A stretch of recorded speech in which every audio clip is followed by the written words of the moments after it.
안녕하세요. 성경위드의 노경희 전도사입니다. 오늘은 55번째 이사야 선지서에 대해서 함께 알아보도록 하겠습니다.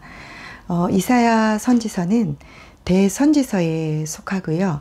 이사야라는 이름에는 여호와는 구원이시다 라는 뜻이 담겨져 있습니다. 이 선지자들의 이름에는요, 하나님이 그 선지자를 통하여 하시고 싶은 말씀의 의미를 담아서 이름들이 지어진 경우가 많죠. 그래서 이사야를 통해서 여호와만이 구원자이시다라는 것을 또 이렇게 드러내고 있습니다. 이사야서는 1장부터 66장까지 있는데요. 성경의 축소판이라고도 저희들이 생각이 되어질 수 있을 만큼 굉장히 중요한 선지서고요. 신약 성경에서 가장 많이 인용된 선지서이기도 합니다. 이렇게 저희들이 오늘 이사야 선지자를 통하여서 나라의 그 위태로운 상황 속에서 하나님께서 애타는 마음을 담아 그 선지자를 통하여 대변하셨던 하나님의 마음들을 알아보고 다시 한번 오늘날 우리의 삶 속에 적용하는 그런 시간들을 가져보았으면 좋겠습니다. 그래서 이사야서를 자세히 본문 속으로 살펴보기 전에 저희들이 기록 시기라든지 연대라든지 배경 등을 살펴보고 어떻게 이사야서를 읽어야 할지 저희들이 접근을 해보도록 하겠습니다. 이사야 선지서 공부 들어가기 전에요. 여러분들에게 좀 수정할 것이 있어서 말씀드립니다. 선지서 개관에서 이 지역별로 활동한 선지서를 설명을 했었는데요. 유다를 향하여 말씀한 선지서 요엘, 미가, 이사야, 스바냐, 에레미야, 하박국, 에레미야, 에가 이 도표 중에요. 선지서 개관할 때 좀 제가 오타를 냈더라고요.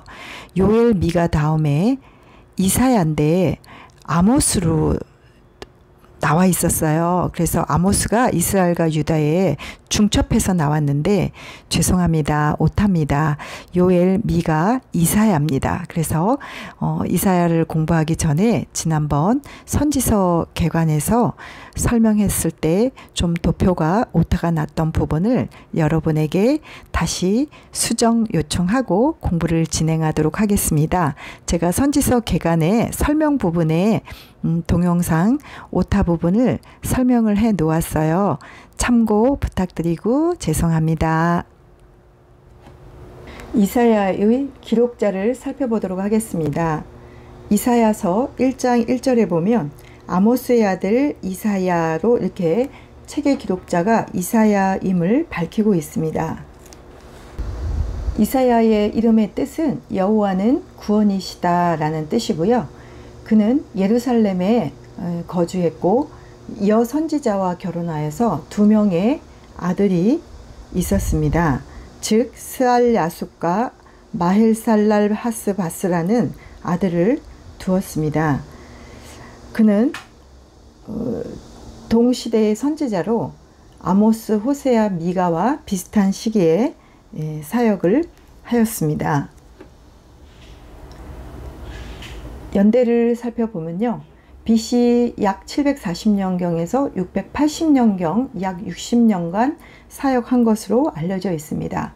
그 근거로는 우시야 왕 말기부터 시작을 해서 히스기야 왕 통치 기간까지 사역을 했고 므낫세 왕 때 톱으로 켜서 순교당한 기록들로 인하여 그렇게 연대를 추정하고 있습니다.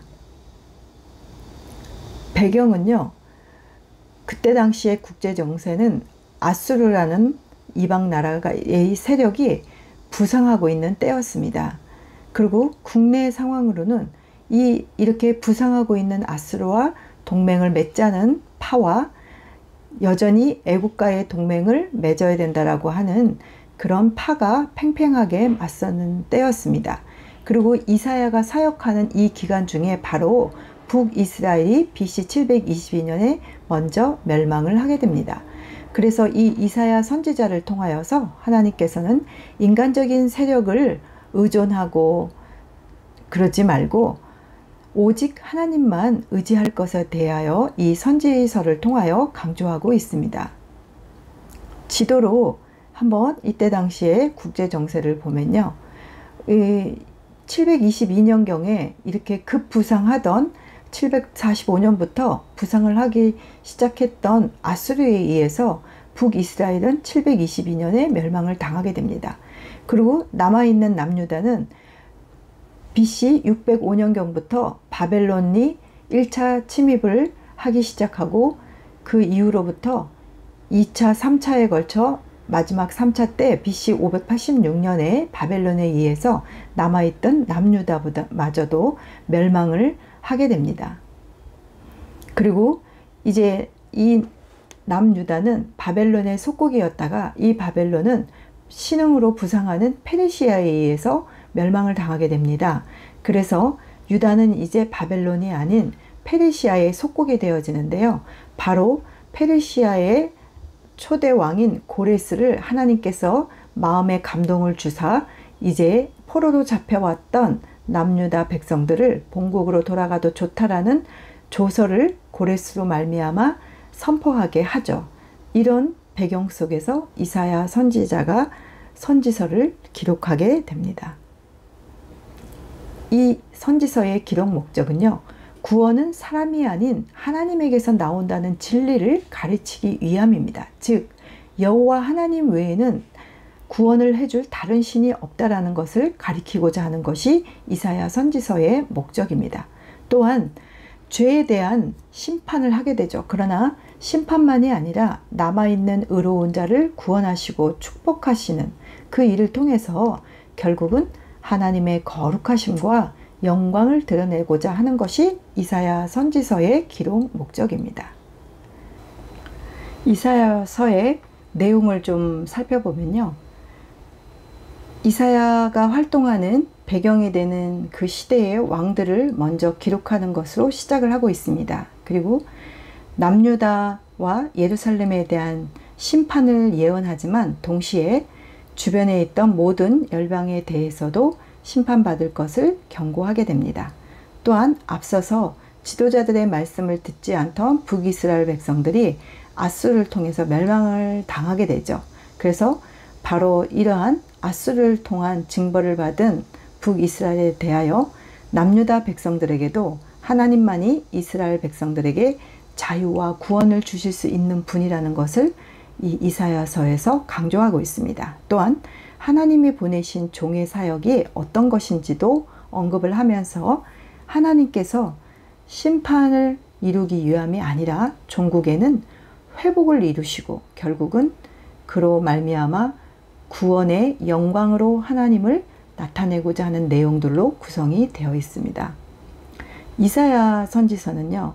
1장부터 66장까지 있잖아요. 그래서 1장부터 35장까지는 그 배경이 아수르 나라와 관련되어진 내용들이 기록이 되어 있고요.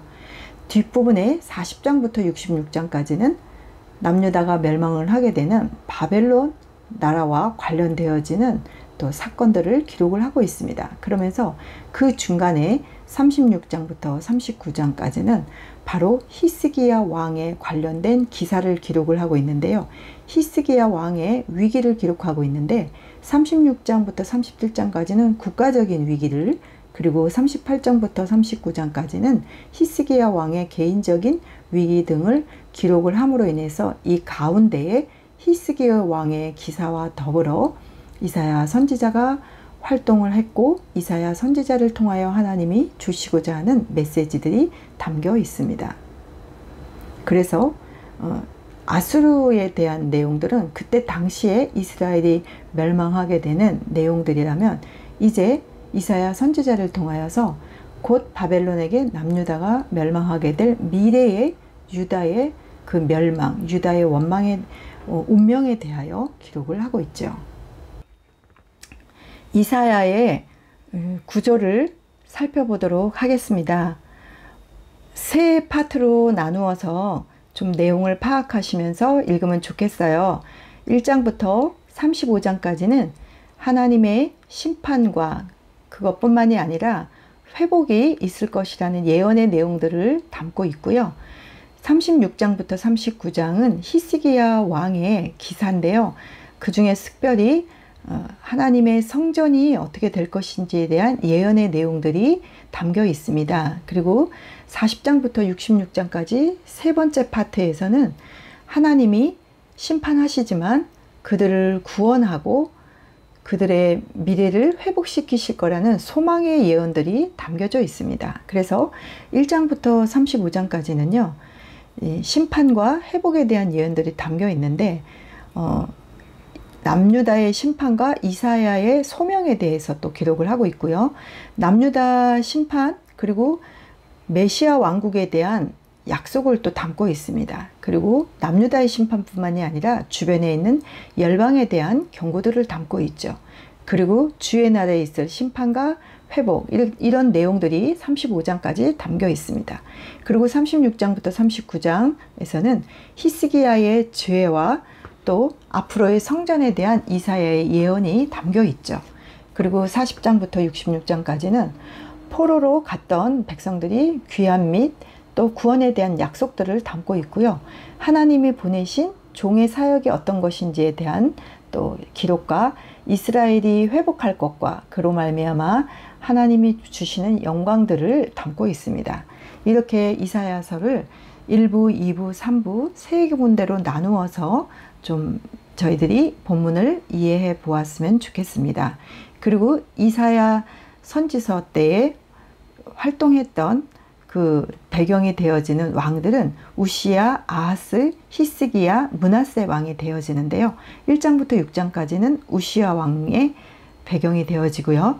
7장부터 19장까지는 아하스 왕, 20장부터 39장까지 히스기야 왕, 그리고 40장부터 66장까지가 배경이 므낫세 왕 때입니다. 그래서 이렇게 이사야 선지자는 우시야, 아하스, 히스기야, 므낫세 네 대에 걸친 왕들이 그 활동 배경이 되어집니다. 먼저 첫 번째, 하나님의 심판과 회복을 담고 있는 일부의 그 내용들을, 전체적인 내용들을 한번 살펴보면요. 우시야부터 히스기야 왕까지 그 아까 말씀드린 대로 네 대의 왕들을 배경으로 담고 있고요. 특별히 이사야는 우시야 왕과 아하스 왕, 히스기야 왕의 시대 가운데서 남유다의 죄를 지적하고 있습니다. 비록 그 시대적인 배경과 죄의 모습은 좀 다르지만요. 그들이 죄를 범하는 잘못된 신앙의 길을 걷고 있는 것은 다 동일했습니다. 그리고 여호와 하나님만이 구원이신데 그것을 믿지 않고 하나님 외에 다른 신이 있다고 믿는 그 잘못된 신앙들을 이사야는 보여주고 있습니다. 그래서 이사야는 하나님을 멀리 떠난 그 유대 민족의 죄악에 초점을 두고 기록을 하고 있고요. 그 민족을 향하여서 회개하고 돌아올 것을 촉구하고 있습니다. 또한 하나님을 의지할 백성들이 하나님을 의지하지 않고 이방의 왕들을 의지하고 있음을 말하고 있죠. 그리고 그 백성들은 그때그때 애굽의 왕이 강하면 애굽의 왕을, 또 아수르가 강하면 아수르 왕을 그때그때 자신들의 이 신리에 따라 하나님이 아닌 이방의 왕들을 의지하면서 결국 북이스라엘 백성들도 하나님을 의지하지 않고 이방신들을 의지함으로 말미암아 그들은 아수르라는 나라를 통하여서 징벌을 당하였죠. 이렇게 우상을 섬기고 그리고 자기 손으로 짓고 자기 손가락으로 만든 그런 것들을 경배하였습니다. 그리고 하나님이 계시는 그 성전을 우상의 숭배로 만들어버리는 그런 죄악들을 의지하고 천하를 만드신 하나님을 의지하는 것이 아니라 우상과 자기 자신을 의지하는 죄악들을 범한 내용들이 기록이 되어 있습니다. 또한 남유다 백성들은요, 이 지도자, 즉 예언자들의 말을 따르지 않고 하나님께 불순종하는 그런 거짓 선지자, 그런 지도자들을 따랐습니다. 그래서 이사야는 이런 백성들을 향하여 회개하라고 선포했습니다. 이사야는 남유다뿐만이 아니라 주변 나라, 더 나아가서는 열방을 향하여서 죄를 지적하고 회개하라고 선포했죠. 그래서 이 이사야서는 남유다의 심판에서 종말의 때인 주의 날에 있을 심판까지를 선포하고 있습니다. 이것이 바로 1장부터 35장까지 심판과 회복에 대한 내용들을 담고 있습니다. 두 번째 파트 2부에서는요. 36장, 39장 히스기야의 죄와 이사야의 성전 예언에 관련되어진 건데요. 36장부터 39장은 BC 710년경에 아수르의 사네립 왕이 침공했을 때 히스기야 왕과 관련된 이야기들입니다. 사네립이 침공했고 그때 히스기야에 또 질병이 있었습니다. 그런데 그 히스기야는 자신의 질병에 걸리자 하나님 앞에 절박하게 금식하며 기도했죠. 그랬을 때 하나님이 그에게 치유의 역사를 베푸셔서 그의 생명을 15년이나 연장해 줬잖아요. 이런 내용들을 통하여서 하나님은 이스라엘이 구원이 되신다는 것을 이 2부에서 보여주고 있습니다. 또한 히스기야는 교만함으로 인해서 범죄하게 됩니다. 그래서 자신의 궁전 안에 있는 성전 안에 있는 모든 것들을 바벨론에게 보여주므로 결국은 나중에 바벨론에게 멸망을 당하게 되고 그 성전 안에 있었던 그 좋은 보물들을 다 빼앗기게 되는 결과까지도 갖고 오게 되죠. 그래서 이 히스기야 기사에서는 성전이 멸망될 것과 그리고 히스기야 자손 중에 바벨론으로 사로잡혀 갈 것이라는 예언들이 담겨 있습니다. 세 번째 40장에서 66장까지는요. 멸망당할 수밖에 없었던 그 이스라엘의 죄악들, 그럼에도 그들에게는 구원과 소망이 있다라고 예언을 하고 있습니다. 또한 땅끝까지 창조하신 영원하신 그 하나님을 다시 한번 표현하면서 하나님 말고 다른 것들을 의지하는 것은 어리석은 일이다. 그리고 그 길은 멸망의 길이다 라고 말을 하고 있죠. 그러면서 메시아의 도래를 예언하게 됩니다. 즉 구원자라는 의미를 갖고 있는 그 이스라엘을 구원할 메시아가 도래할 것이다 라는 것을 예언하면서 하나님만이 회복될 수 있는 유일한 길이다 라고 표현을 하고 있습니다. 하나님은 어떤 분이죠? 의로우신 분이고 사랑의 하나님이라는 거죠. 백성들이 비록 거짓과 우상에 빠져 있을지라도 그 백성들을 끝까지 인내하시고 사랑하시는 그 하나님에 대해 이사야는 선포하고 있습니다. 그러면서 도래할 메시아에 대한 소망을 선포하고 있죠. 그리고 하나님은 백성들을 나의 종이라고 부르셨어요. 그래서 바로 그 하나님이 오셔서 그 유대 민족에게 정의를 베푸실 거라는 거죠. 그래서 61장에 보면요. 마음이 상한 자를 고치시고 포로된 자에게 자유를 주시고 갇힌 자에게 노임을 주시는 그 하나님을 선포하는 내용들이 61장에 기록이 되어 있고요. 뒤에 오실 예수 그리스도에 대한 예언들이 이사야서에 기록이 많이 되어 있습니다. 그래서 신약에 가면 이사야 선지서 이야기가 인용이 굉장히 신약에 많이 기록이 되어 있죠. 그러면서 이렇게 40장부터 66장은 결국은 심판을 받지만 회복이 올 것이라는 것을 선포함으로 이사야서는 마무리를 하고 있습니다. 네, 오늘은 이렇게 이사야 전체적인 걸 살펴보았는데요. 오늘도 함께 해주신 여러분 감사드리고 축복드리면서 저는 다음 시간에 만나 뵙도록 하겠습니다.